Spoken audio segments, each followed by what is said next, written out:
Welcome to another episode of the Impossible Life Podcast. I'm your co host, Nick Surface, and I'm not looking across at a man so tough that when he opens his Bible, demons start Googling how to transfer to another realm. That's right, friends, the former Navy SEAL, Garrett Unkelbach, a man who knows the greatest weapon on earth is the Word of God. And of course, you'll notice that I said I am not looking across at him, but I still wanted to do an intro for Garrett, mostly because it's just the joy that I get from it. So thanks for bearing with me. So today's episode on how to get to the root of your problems.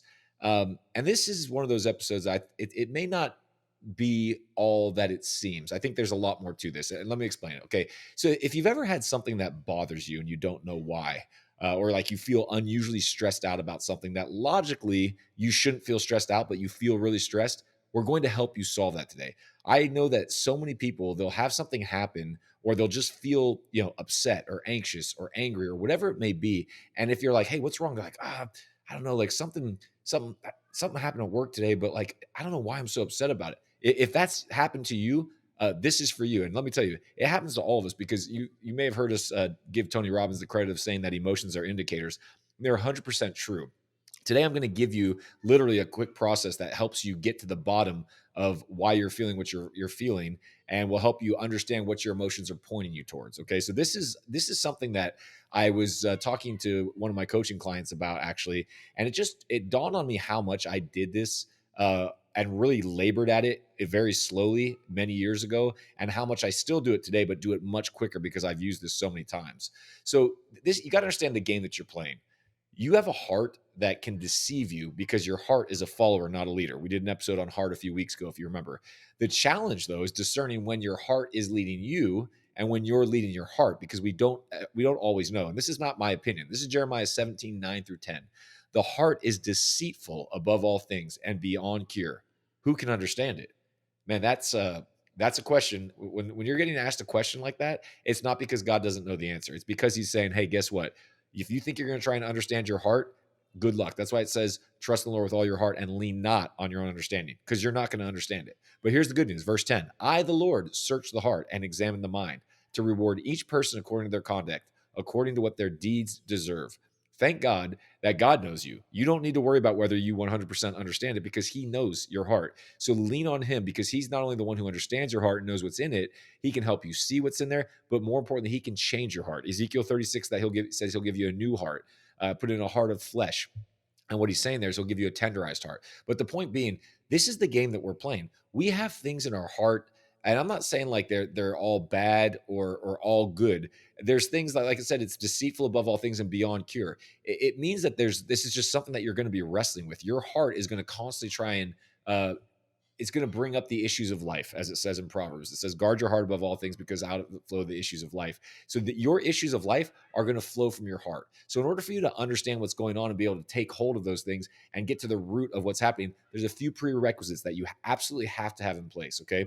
Number one, got to go to our man, Viktor Frankl. You have to believe this quote, that in between stimulus and response, there's a space. And in that space is our power to choose our response. In our response lies our growth and our freedom.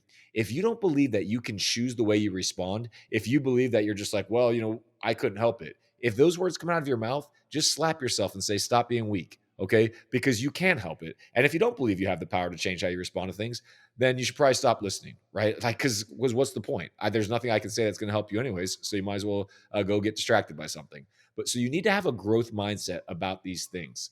Okay. Realize that's number one. Number two, realize that your problems live and die in your thinking. I feel like I say this a lot, but this is such an incredible, profound truth that I think very few people really grasp this. You'll hear that and you'll go like, oh yeah, you're thinking really important. Okay, yeah, I've heard that before. But like when you realize the quote from Epictetus, men are disturbed not by things, but by the views which they take of things. That is the perfect summary of that from Epictetus, said a couple thousand years ago, and it's as true today as it was back then. Really think about that. And if you're sitting there still going like, I don't know about that, like I know the mind's powerful, but there's certain things that just you can't help. If Frankel could keep alive, could keep hopeful in Auschwitz, if people can be wealthy, famous, and miserable, well, then you need to know that your thinking is the lens that colors everything you see. right? We all know that there's the person that seemingly has everybody and everything, and they're miserable on the inside. We all know the person that seems to like not have a lot going, but for whatever reason, they always have joy. And if you don't know that person, go read Man's Search for Meaning by Viktor Frankl, where he talks about how he kept hope in Auschwitz, despite losing his wife, despite losing all his life's work, and basically being in the worst concentration camp. He came out with a faith in God, a hope, and a positivity. And he talks about it so deeply in there. So you have to know that it's your thinking and that you can choose your response. Okay. Now, here's what you need to know about your thinking, though. It happens automatically, and your subconscious is dictating 95% of your day. 5% of your brain is dealing with what's actually going on in that moment. And that's why you need the next thing. The next thing, number three, that you need is you need to have some awareness of when you feel things. And that may sound obvious, but so many times something will happen. And if you're a focused person, if you're a busy person, you kind of just shove it to the side because you're like, oh, I don't have time for that. Or like, oh, that was, and you get to be very unmindful of things. And this is one of the reasons why I personally love meditation, put a lot of weight on it. And if you remember, Cody Bobet was on our episode a few weeks ago, and he said the same thing about how much meditation has helped him. Meditation and mindfulness to me is the number one way to help you grow in the awareness of your own feelings. When I did this, I don't mean like anything weird. I'm certainly not going to open myself up to anything that's not godly.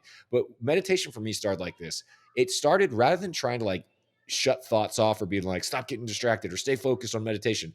I started just allowing myself to be like, wonder what's coming up in my brain. Oh, look at that. I would allow my thoughts and whatever to come in to just be there without fighting it or trying to get rid of it or go back to focusing on my breath. And I would observe it the same way I would look up in the sky at a cloud blowing across. Just like, oh, there it is. And what that helped me do is it started noticing a lot of things, because when you sit there quietly and you just kind of allow whatever's in you to come up, it's actually remarkable what comes up. You're like, man, why do I have so much tension in my shoulders? Why am I clenching my jaw right now? Like, why do my thoughts keep going to my work or all the stuff I have to get done? You start realizing, oh, I'm carrying a lot of tension and anxiety in my body, and I didn't even know it because you've gotten so used to it, you don't even know it's there. Well, that's true of lots of things in your life. So you need to have an awareness of when you feel things. So those are the prerequisites. You have to believe that you can choose your response, right? I didn't say it was easy. I just said that you can. You need to realize that your problems live and die in your thinking. And that is a big statement. And you need to have an awareness of when you feel things. Okay, so if you have those things, here's 5 steps. These are literally 5 steps that I use to this day. And I'm going to give you some practical examples because I had to use it in force today. I had myself a day, and not in a positive way today. It was a little bit of a left field curveball today for me. But here's the steps to get to the root of your problems. Number one, like I said, awareness. You need to notice when you feel an emotion that's disproportionate to the event that happened. Okay. And here's what I mean by disproportionate. If your wife asked you to do something better, like, oh, I really wish you missed some spots on the dishes, and you absolutely flip your lid, like you're just so angry. Chances are, and when I say chances are, I mean 100% chances, there's more to it than that, because you should not be flipping out just because your wife asked you to do something better. If something happens at work like that you didn't want, or you had a day like I had today, and you're stressed and you can't sleep, there's more to it, right? That's a disproportionate response to something that's happened. So what you're looking for, I mean, look, if somebody slaps you across the face, a lot of people would get mad, and I'm not saying that you shouldn't have equanimity, but that's like, okay, if you start to get mad and then you catch yourself, or you kind of like push them back, that's not out of proportion. If somebody comes up and puts their hand on your shoulder and you punch them in the ribs and throw them to the ground when they were just being friendly, that's disproportionate. And that's what we're looking for. We're looking for basically the reaction of that you would have if somebody put their hand on a sunburn. You move away real quick and you have like that's disproportionate if your skin was healthy. And so that's basically what it's highlighting. You have a emotional sunburn. Okay. So assuming you have the awareness of like, oh man, I just got mad or scared or frustrated or really worried or really stressed or sad or whatever it is, you need to notice that and then ask yourself what you're feeling, right? And you want to be specific. Don't just be like, oh, I'm feeling annoyed. I'm feeling, be specific, like identify what the feeling is, because sometimes, um, and then ask yourself why. So step 2 is ask yourself what you're feeling, or ask yourself what you're feeling. And number 3 is ask yourself why. And here's why. Because sometimes you might be angry, but if you ask yourself why, like, why are you angry about that? Well, I'm angry because if I lose this contract, then I'm going to make less money, and then I'm going to be put in a pressure situation where I can't provide for my family, and I don't want my kids to have to go without like I did. Oh man, That just unpacked a whole stream of underlying things. So it's not that I was just angry, I was afraid. Right. So that's why I said to ask yourself what you're feeling and then ask yourself why, because you really need to get into it. What's amazing about your subconscious, and once again, this is why creating space for yourself and being mindful and having the ability to sit still without a screen or without a distraction for 10 minutes at a time is a great practice, is your subconscious is really good at giving answers. If you ask it a question and you give it the space to answer, it'll come back. But you have to just be honest with yourself. And I've been amazed sometimes when I've asked myself, like when something will happen, I'll ask myself what I'm feeling. I'll ask myself why. And when I ask myself why, what I'm saying is like, well, what just happened? Well, right before this, I got some bad news, and now I'm just like stressed beyond belief. Well, why? Well, and then I have to start going through the thought process, which is amazing. And here's what you do. After that, you ask yourself, what would I have to believe for what I'm feeling to be true? Right? Because now you've identified why. So if it's my fear, like, so I'll use the hypothetical that I did. If I'm like really stressed suddenly because I lost a client, and then I ask myself why, and I go through that whole process of like, well, because I'm actually afraid that if I keep losing clients, I'm not going to be able to provide my family, and we're going to be homeless. Okay, so ask myself what I would have to believe for that to be true. Well, I guess I'd have to believe that I was not able to ever get any more business and nobody ever wanted to work with me again. Is that possible? Yes, but I would probably have to do a lot of things to blow my life up in order for that to happen. So then you start to go, well, that's kind of ridiculous. So, okay. So what else would I have to believe? I'd have to believe that I'm completely incapable. I'd have to believe that I'm terrible at my job. I'd have to believe that no one actually wants to work with me and that I've never done anything good. And I can immediately go like, oh, wait, here's a track record of lots of accomplishments I have professionally. That's really stupid. What would actually happen is I would just go out and work harder to get more work. I would leverage my network of contacts, and I would put a good story together so that they have a powerful story to tell any would be customers and get me back in there. And so like that's how I would disarm myself. But so that was step four, was ask yourself what you would have to believe for that to be true. I kind of went one step further, which was to step five, which is once you've disarmed it. So in this case, I've kind of gone, wait a minute, this whole thing is not true. Zoom out, right? This is where you have to stop and zoom out and ask yourself how you want to show up in the moment. Zooming out and getting perspective is so powerful. You have to ask yourself how you want to show up in the moment. Do you want this moment to be a sentence in the story or a chapter in the book, okay, of your life? Chapters take a lot longer and they have a lot more twists and turns from knock on effects. You want to save the chapters of your life for worthwhile things like building a family or building anything great. If all your chapters are stories of having to repeat mistakes long enough to learn, pretty soon your story is going to be over and you're never going to even got to the plot. And that is called missing your life. So make your problems a sentence and make your triumphs chapters. Okay, so once again, the steps to get to the root of your problems, and I'm going to give you practicals because you may be going, okay, I'm not really sure. Step one, awareness. Step two, ask yourself what you're feeling. Step three, ask yourself why. Step four, ask yourself what you would have to believe for your feelings to be true. And step five, once disarmed, zoom out and ask yourself, how do I actually want to show up in this moment? Because what that's going to do is that's going to shift your perspective on how you want to act. So let me give you two examples. One is when I did it well, and another one is when I did it really badly. So when I first became a contractor, I'm a digital marketing contractor. It was 2016, and so I was like working my way up, and I started to find a little bit of success. I was driving a 2011 Honda Civic, which was like the base model. I was very grateful; it was functional, but it was not like a great car. And if I had to drive to a client's location, I didn't feel like it really represented success. It represented you can afford me on a budget, and that's not the image I wanted to get. So I was like, I'm gonna go out and get myself a car. So I was gonna go get myself a Lexus, and this was like a huge jump for me because I had a massive poverty mindset. I would always rehearse going back to zero. Like if all these clients ditched me, like and before I would spend any money on anything, like getting an apartment or signing up to a phone contract, I'd be like, okay, how much is that a month? All right, I've got this contract and that contract. If this guy cut me and that guy cut me, how long could I go before I'd be out of money? And this is how my mind worked. I would always rehearse going back down to zero mentally because I had such a poverty mindset and grew up in scarcity. So I finally kind of go, you know what?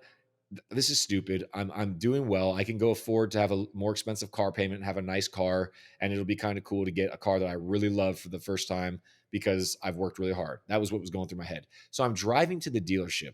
On the way to the dealership, my dad calls me and goes, "Hey, I don't know why I thought to tell you this, but I just felt like I should call you and tell you that they say it's a really good idea to have 6 months of savings in the bank before you go buy anything." And so I was like, "Well, thanks a lot for that, Dad." And I hung up. And you talk about disproportionate response. I don't know that I've ever been more angry in in my life. And I genuinely mean that. I've never been more irate than I was in that moment. I was so mad. So I did what any strong-minded person would do. I called up somebody I knew that would listen to all just the tirade of cuss words that I unleashed, and it was my sister. And praise God, my sister's sweet, and I just knew she would understand. So I called her up, and I mean, I was not serving God at the time. It was cuss words and just hot anger, and just she got the full brunt of how mad I was. Not that I was mad at her, but I knew she would understand. So I just let rip. And you know how I solved it? I did nothing. I waited until I cooled off and I bought the car. And then that the high of buying the car made me forget how mad I was, at least for that night. What a great way to apply that. So I had no knowledge of what was going on at the time. But here's what I would have done if I would have had the knowledge. Number one, I'd have been like, okay, I am disproportionately mad. And I'm like, what am I feeling? I'm feeling rage, absolute rage. Okay, why? Well, because my dad's called to give me financial advice. And as much as I love him and he's done so many great things for me, he's given me advice that he's not even held to himself. And on top of all that, I've had to really work myself up to get to the point where I thought I was good enough to get a car for myself. And then now my dad's coming and saying something to me that if I'm reading in between the lines, is saying, hey, you shouldn't do this because it's not financially savvy.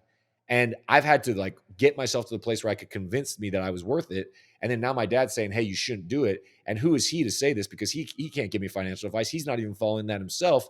And so like in order for me to what would I have to believe in order for what he said to be true?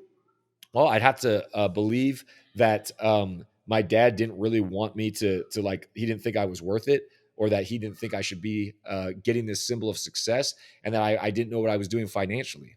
Now, none of those things was what my dad was saying. I think he was genuinely trying to help me, but I interpreted it through this lens that just made me blow up. Now, if I would have stopped and been like, okay, I would have to believe that my dad was trying to harm me. That's what I would have had to believe, is that he was trying to stop me from doing something that I really wanted to, because he just wants to be a punk. That's not my dad. So if I would have done that, I would have disarmed it. And then I could have been like, hang on a minute. Maybe I can give him some grace or show up in a different way. As it was, I did what I think a lot of people did. And I just vented and raged and never dealt with it. And guess what? It was there ready to come up again, should that situation or something even remotely close to it happen again. And this is how a lot of people live their life. So now let me tell you a different scenario. Today, I told you I've had a curveball. We found out we had a leak in our home, and I'm currently recording in our home, and in the background there's the glorious dim dull of a dehumidifier currently drying out my kitchen, because we had a leak in our home that's going to be a lot more expensive than we thought and require an insurance claim. So I found this out this morning. I'm in the middle of my busy workday, and I felt stressed at a disproportionate level, right? And even though I knew that we might have to file an insurance claim because we just noticed yesterday and called a plumber out today, I felt this stress, and I was like, man, I'm feeling stressed like at a level that I shouldn't. This isn't just like, oh, another thing got added to my to-do list. This is bothering me at a deeper level. So here's what I did. I asked myself what I was feeling, and the answer was stress. I was feeling genuinely physically stressed. Why? Well, because would mean that we'd have to pay a decent chunk of money for a surprise, and I had so much work to get done. And now I have to take care of, dealing with insurance people, and there's men coming to my door that I'm showing them what's happening and talking to them. It's a massive interruption, and that's why I was stressed. Okay, well, what would have to be true for me to rightfully be stressed?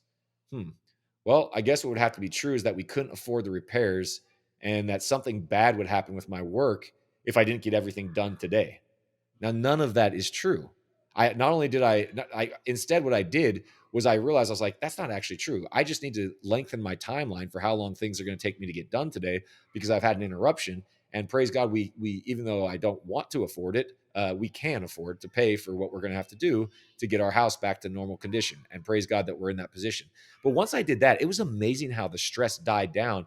And then I kind of said, okay, how do I want to show up in this moment? I'm like, well, I'm the leader of my home. I don't want to be dumping this onto my wife, or handing her a mess. And I certainly don't want to be, not able to be of service to other people. I had calls with people. I had a call with somebody that had a coaching inquiry for me, and I wanted to be at my level 10 so that I could make sure that I'm there to hear from the Holy Spirit, and hopefully be a blessing to that person. The same way I want to be a blessing on every call I'm on with all my clients. So I had to zoom out and go, hang on, man, this isn't about you.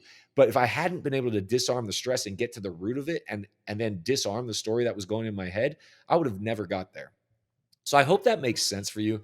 I hope when you notice a disproportionate emotion, you can stop and realize what it is.